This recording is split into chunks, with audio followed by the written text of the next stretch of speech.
Good morning, world-renowned family team. Hope that you've had a fantastic weekend. Really quickly, we're going to jump into something. I know usually we talk about life, we might talk about business, we might have an intersection, might do some encouragement, but this one is going to be specifically for real estate. It's going to be specifically for our real estate businesses. And is coming from the Florida Realtor magazine. So I wanted to share in here. This portion is do this for a smoother contract and offer experience. And here's why this is so important. If you all recall that we are, based on Brian Buffini, Q4 of this year and then rolling into 2024, we're getting back to this thing called business as usual. And I think that there are a lot of mistakes that we can avoid that can position our offers and maybe our buyers, if we're working with them, to be better. And then as a listing agent, as a marketing specialist, then it's important that we have this information so that we can know what to expect or what to request of buyers agents. So here's the first one. The first one is failure to notify. Right now, there is a responsibility, right? Of course, we want to send the offer, but here's something I'm going to request of us, and that is best request or best practice for us as buyer agents. Make sure we let the listing agent know that we have sent the offer. That's the very first thing. Oftentimes, we'll send the offer via email and we're not calling, we're not texting, we're not verifying that they have received the offer. Maybe it went to their spam, maybe it just went to their junk, maybe it was too big of a file with everything that we send and it just did not go. So that's the first thing we really want to be aware of, is this failure to notify. We want to check, double check, check in. I have to check in with an offer today that we submitted last week. They did confirm that they received the offer, but end of day today is the deadline for an offer response, and we have not heard back from them. So I've just got to keep checking in. So make sure that we don't just send the listing and let it just float in the ether or the universe. We do want to make sure that we notify the listing agent that the offer was sent. Now, this next one is one that we are all guilty of, and this is that outdated or vague lender letter, that pre-approval letter, right? And so what I'm going to encourage us to do, I know it's inconvenient, especially if you've been working with a client or a customer for an extended period of time, but what we want to do is we want to have first a current lender letter. Don't let it be outdated. I know that usually they'll do it for 3 months at a time, 90 days, some of them only 60, but we want to ask the lender that the buyer is working with. Well, first I would do this. If you have a buyer that's getting pre-approved, pick up the phone, make a call to their lender, have conversation. Don't only let the only time that you have conversation with the lender is after you're under contract, right? We want to have conversations with that lender who did the pre-approval, and then make sure that we're going in and that we are looking at the pre-approval letter. It might just be vague. Yes, Joe Blow is approved for a loan. Right? Do we go in and look and see what type of financing they are approved for? This is important for us as buyer agents, as buyer specialists, because it's going to dictate what terms we are going to request in our offer, right? If it's FHA, there are some things we just cannot ask for. If it's going to be conventional, there are some things that we can do. So just be mindful of that. Of course, we know about the binder or the escrow deposit. This is where we really want to be specific, time frames. Now, here's what I do want to make note of here. It says in some markets, when there isn't a minimum amount that is typical for the area regarding price range, you may receive an offer with the week deposit. So whether you're on the buyer or seller side, have conversations with your client or customer.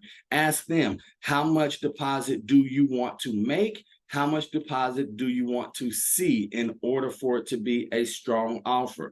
We know that sometimes buyers, especially if you're going to be an investor buyer, they might make $500 escrow on the initial offer, but it's a $400,000 home. And we're like, nah, y'all gonna walk away from that, right? We know. So we want to have conversations. We want to ask about the escrow deposits. We want to get clarity on that. Ask the other agent, well, what is going to make your customer or client happy, especially if maybe your offer amount isn't as high as some competing offers. If it's not a full price offer, maybe we could do some things on the escrow deposit amount that would be attractive to the buyer. Because don't forget, we're going to have our inspection deadlines. We're going to have our financing contingency, maybe appraisal. We'll have opportunities that if we are great agents, it's going to protect us, it's going to protect our client or customer and their escrow.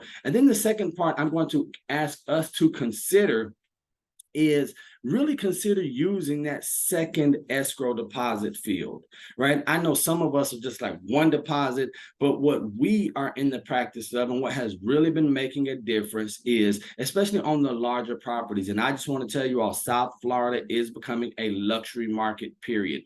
So the initial 5,000 escrow might not be good enough anymore. We might have to do 5,000 escrow within 3 days, and then after inspection period, after they've decided that they're going to continue with the transaction, it might be good practice to have that second escrow deposit. Now, this is the one right here.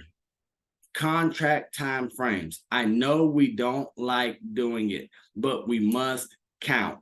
And I'm not just talking about counting our coconuts or counting our commissions, but we must count the time frames. This is where many of us put our clients at risk of either losing their escrows or having them sell a property or being on the hook to sell a property, and the buyer can still cancel at the last moment because we haven't done our contract timeframes. And here's why we're going over this morning, because Florida Realtors has to have seen that this is so important for them to put it in the magazine to distribute it to all of their agents across the state, right? Otherwise, if Florida Realtors, a big organization like that, isn't saying anything about it, maybe we wouldn't.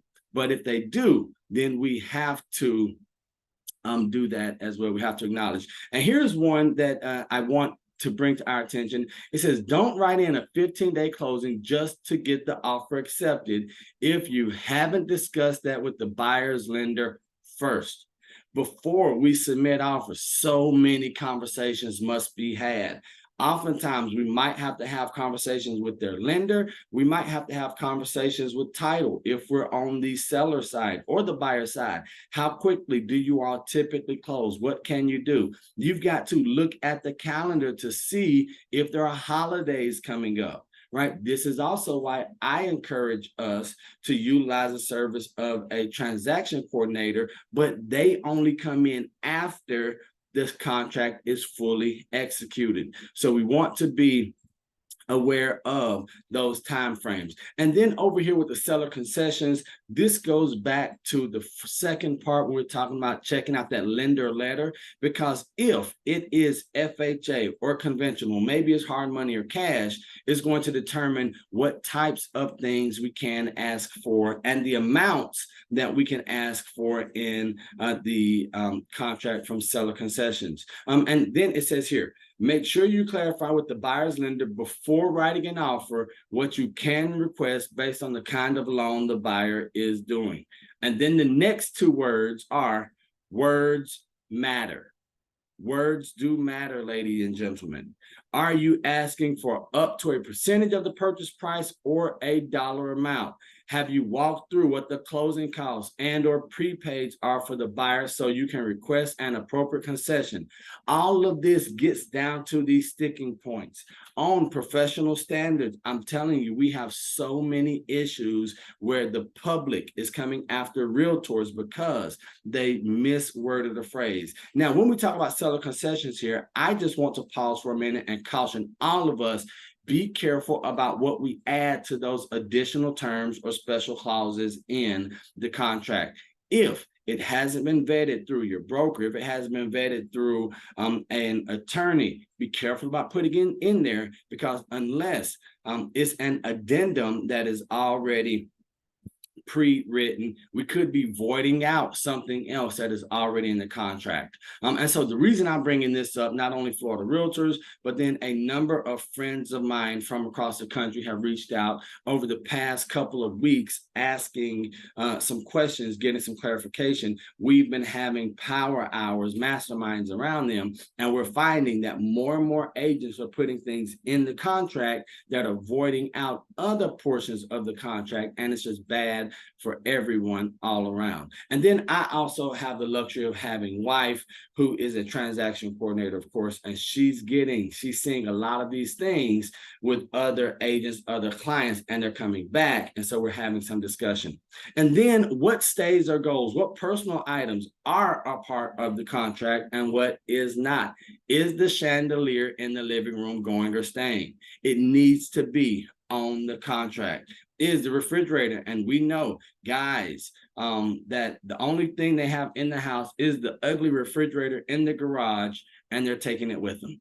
But the guy who's buying the home wants the ugly refrigerator in the garage, because that's going to be as much of a man cave as he gets to make, right? So we want to be really clear on what stays, what goes. Now, this is the single one that every one of us, now I know there are others with escrow, there might be some with blank or incomplete, outdated lender letters, but this one right here, time for acceptance. It tells us, stop sending over offers with barely any time for acceptance. Just because you put a short time frame, such as 4 hours, doesn't mean it's going to happen. In our contracts, if it's left blank, it is 2 days. Today, I do not believe that 2 days is enough time for an offer response, right? Simply because now, it's wild, because you're thinking, but Neil, there's so much stuff going on. We could just send it via email. They could review it. We're correct there. But here's what I believe. There's so much life going on that even though sellers want to sell, this isn't the only thing on their mind, right? And so you might want to put 3 days as acceptance window, 72 hours. Give them a chance to review it, get back with you. So for me, I put 5 days for this offer that I put out, and that's why today is our deadline. But why I want to bring this to your attention is, if your offer deadline is left blank or you put a short window, and then both parties sign it 1 day after, guess what? You do not have an executed contract, ladies and gentlemen. That contract is void. That offer is void, and it is not supposed to be, oh, well, it's not a big deal. Yes, it is. It is a very big deal if one of the parties were to come back and say, well, no, we don't want to go through with this offer because it was voided or when the time frame passed. That's why the legal departments, that's why Florida Realtors approved this offer. So keep in mind the time for acceptance will have to be yet another change that would have to be made if you wrote in a date time that is too soon and often turns into the past very quickly. So if we have an acceptance time frame that passes, we must, if the seller wants to sign, the buyer sends it over, time frame passes, seller wants to sign, they sign everything. They must mark that out, put a new initial, send it back to the buyer to have another initial put there. That might be the only change. And then the buyer agent has to send that back. So we could lose time there and some things might happen. So we want to make it as easy as possible for opportunity or for the opportunity for a property, for a contract to be executed and effective. And then finally, offer packages. Do not send, do not. This is the pariah. This is the black sheep of getting your offer accepted by sending one email with one piece and another with this pre-approval letter, and then the third one with proof of funds. Let's make an offer package. If you don't have some type of PDF, whether it's going to be Wondershare PDF or Adobe or PDF Element, whatever it is, find some way to, at least, if you can't combine them all into one PDF, at least put all of the offer package in one email. And this is what I'm going to ask you to consider doing. When you attach your PDFs to the email, put them in order with the pre-approval letter first, the offer second, or something like that. Don't let the first attachment be the addendum, right? Because me as a listing agent, I'm going to look at that and say, okay, well, here's the addendum, here's the pre-approval letter, this is the proof of funds, where's the contract? It just doesn't give the listing agent, the marketing specialist, much confidence. So we want to be aware of all of that. Now, if the attachments are too big, hopefully you're going to be using some type of PDF reader or like Adobe Acrobat, and you'll reduce the size, you'll optimize it for email so that it will be sent. And then finally, here's where on the side of the screen, read the MLS listing and offer instructions. Many times it's going to tell us, where do we submit the offers? Are we using MLS offers? Are we sending it to a different email address, right? Because if we aren't reading those instructions and following those instructions, we're already telling the listing agent that we are not a professional, that if they go under contract with us and our buyer, there might be some hiccups, there might be some hurdles that we have to overcome later in the transaction. But then here's what I'm going to encourage all of us to do as a whole, and that is going to be practice writing offers. Right? Have you looked at your contract? The contract is the one thing that we all need. Do you know what page it is for inspection deadlines? What's a good inspection deadline versus a bad one? Do you know in the MLS where you can find the attachments quickly? Do you know how to transition from attachments to MLS listing if you're going to be doing Zoom? This is the type of stuff that's going to make your offer process smoother, or it's going to make explaining the offer process easier and smoother to your buyer when they're asking, well, why can't I just put $1,000 down?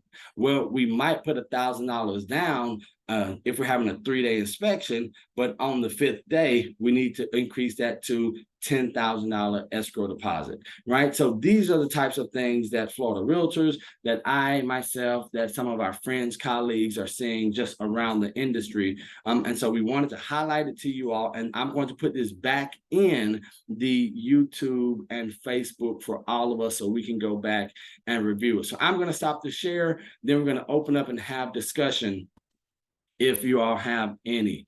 All right, any questions, comments, concerns